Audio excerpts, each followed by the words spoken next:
Hey guys, তোমাদের সবাইকে welcome জানাই নতুন বছরের এই নতুন ভিডিওতে। আজকে আমি তোমাদের জন্য নিয়ে এসেছি কিছু মজার ও চ্যালেঞ্জিং প্রশ্ন। আশা করি তোমাদের অনেক ভালো লাগবে। চলো তাহলে আর দেরি না করে শুরু করা যাক। আজকের প্রশ্ন, ঝুমুর আজ পিকনিকে যাবে, তাই সে সকাল সকাল ঘুম থেকে উঠে পড়ল। ঘুম থেকে উঠে ঝুমুর পাশের একটি রুমে চলে গেল। এখন এই রুমটার ভেতর থেকে কিছু আওয়াজ বের হবে, যেটা তোমাদেরকে বলতে হবে ঝুমুর মানে মেয়েটি রুমটার ভেতরে কি করছে। তো প্রথমে আওয়াজটাকে ভালো করে শোনো। যারা যারা বুঝতে পারছো এই আওয়াজটা কিসের, তারা নিচে কমেন্টে জানাও।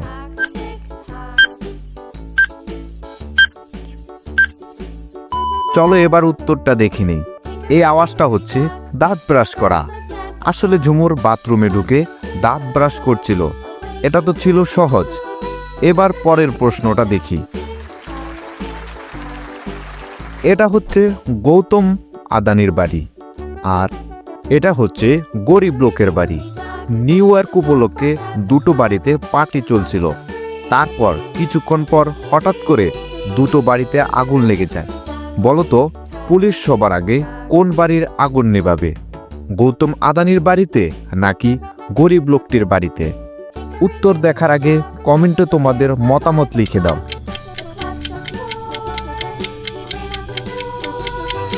আশা করছি যারা বুঝতে পারছো তারা সঠিক উত্তর কমেন্টে লিখে দিয়েছো। এই প্রশ্নের উত্তর হবে পুলিশ আগুন নেভায় না। আগুন নেভানোর কাজ হচ্ছে ফায়ার ব্রিগেডের, তাই এখানে পুলিশ কোনো বাড়িরই আগুন নেভাবে না। তোমরাও কি এটা বুঝতে পেরেছিলে? কমেন্টে লিখে দাও। এবার এই তিনটি ছবিকে ভালো করে দেখো আর গেস করো এখানে একটি জেলার নাম কি হতে পারে।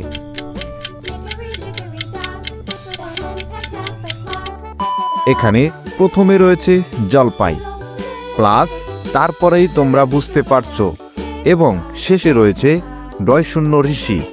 তাহলে এখানে জেলাটির নাম হয়ে যাবে জলপাইগুড়ি।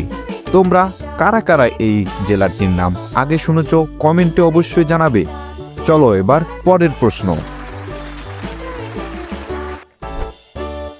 এই দুইজন বন্দীকে ভালো করে লক্ষ্য করো এবং বলো দুজনের মধ্যে কে পালাতে পারে বলে তোমার মনে হচ্ছে। ভালো করে দেখো, তারপর তোমার উত্তর কমেন্টে লিখে যাও।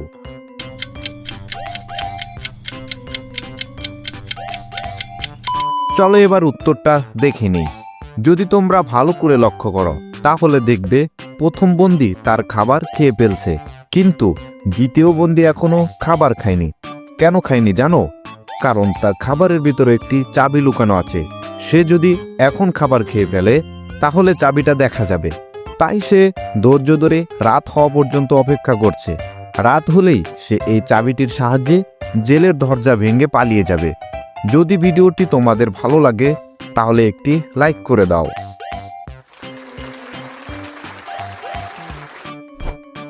এবার একটি ধাঁধা। প্রশ্নটি হচ্ছে কোন জিনিস যেটা দেখতে কালো এবং সে কালো জায়গায় থাকে, কিন্তু সে শুধু লাল পানীয় খাবার খায়? প্রশ্নটা কিন্তু অনেক মজার। এখন তোমরা বলো তো এর উত্তরটা কি হবে?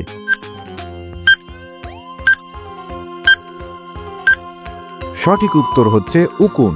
চলো এবার নেক্সট প্রশ্ন। একজন লোক মুড়ির ব্যবসা করত, তাই একদিন সকাল সকাল এক মহিলা তাকে ফোন করে বলল, আমাদের বাড়িতে এক বস্তা মুড়ি দিয়ে যাও, আর তাড়াতাড়ি দেবে, না হলে কম টাকা দেব। তখন লোকটি সঙ্গে সঙ্গে তার কর্মচারী মুকেশকে ডেকে বলল, একটি অর্ডার এসেছে, তুমি একদমই দেরি না করে তাড়াতাড়ি দিয়ে আসো, দেরি করলে কিন্তু তোমার মাইনে কেটে নেব। এটা শোনার পর মুকেশ তাড়াহুড়া করে চপ্পর পরে নিল এবং লোকটি তার মাথায় মুড়ির বস্তা তুলে দিল, আর মুকেশ রওনা দিল। কিছু দূর যাওয়ার পর মুকেশ বুঝতে পারল সে ভুল করে চপ উল্টা পাল্টা পরে নিয়েছে। এদিকে আবার মুড়ির বস্তায় ছোট একটা ছিদ্র হয়ে গেছে, যার জন্য রাস্তার উপর দু একটা মুড়ি পড়তেছিল। কিন্তু মালিকের কথা মনে পড়ার পর সে আর থামল না। যেমন আছে তেমনই তাড়াতাড়ি হাঁটতে থাকলো। কিছুক্ষণ পর মুকেশ মহিলার বাড়িতে মুড়ি পৌঁছে দিল এবং টাকা নিয়ে দোকানে ফেরার পথে রওনা দিল।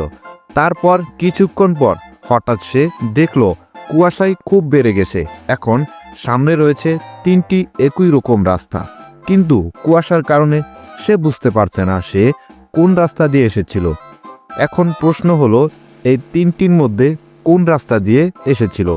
ভালো করে 3টি রাস্তা দেখো, আর যদি তোমরা বুঝতে পারো তাহলে কমেন্টে উত্তরটি লিখে দাও।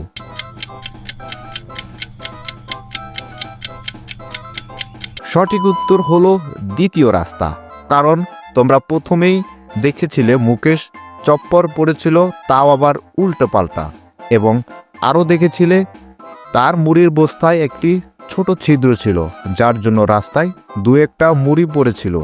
তাই এবার যদি তোমরা দ্বিতীয় রাস্তাটিকে লক্ষ্য করো তাহলে বুঝতে পারবে সেই রাস্তায় উল্টাপাল্টা চপ্পরের ছাপ রয়েছে এবং 2-1টা মুড়ি পড়ে আছে। এতে বোঝা যায় রামু দ্বিতীয় রাস্তা দিয়ে এসেছিল, তাই সেই রাস্তা দিয়ে তাকে আবার যাওয়া উচিত। এবার এই প্রশ্ন 3টি ছবিকে ভালো করে দেখো আর গেস করো এখানে একটি শহরের নাম কি হতে পারে।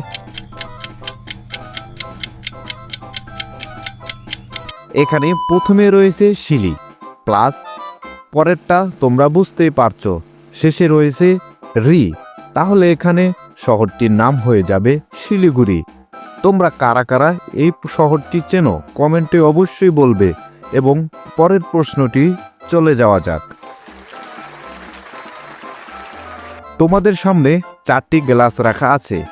এই 4টি গ্লাসকে তোমরা ভালো করে দেখো এবং বলো কোনটিতে সবচেয়ে বেশি পানি আছে, 1, 2 নাকি 3? তোমাদের উত্তর কমেন্টে লিখে দেবে।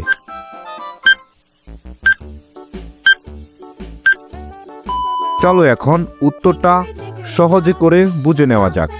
এই 4টির মধ্যে যে গ্লাসটিতে পিন রাখা আছে সেই গ্লাসে সবচেয়ে বেশি জল রয়েছে, কারণ কোন জিনিস জলের মধ্যে দিলে যতটা জায়গা নেয় ততটাই জল উপরে উঠে আসে, আর এখানে পিন খুব হালকা জিনিস, তাই এতে খুব কম জল উপরে ওঠে। এবার আজকের শেষের এই 2টি ছবিকে ভালো করে দেখো আর গেস করো এখানে জেলাটির নাম কি হতে পারে।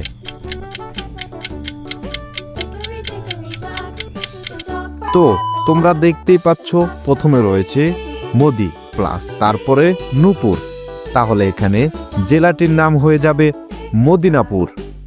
তোমরা যদি এরকম ভিডিও আরও দেখতে চাও তাহলে এখনই চ্যানেলটিকে সাবস্ক্রাইব করে বেল আইকনটি চালু করে দাও।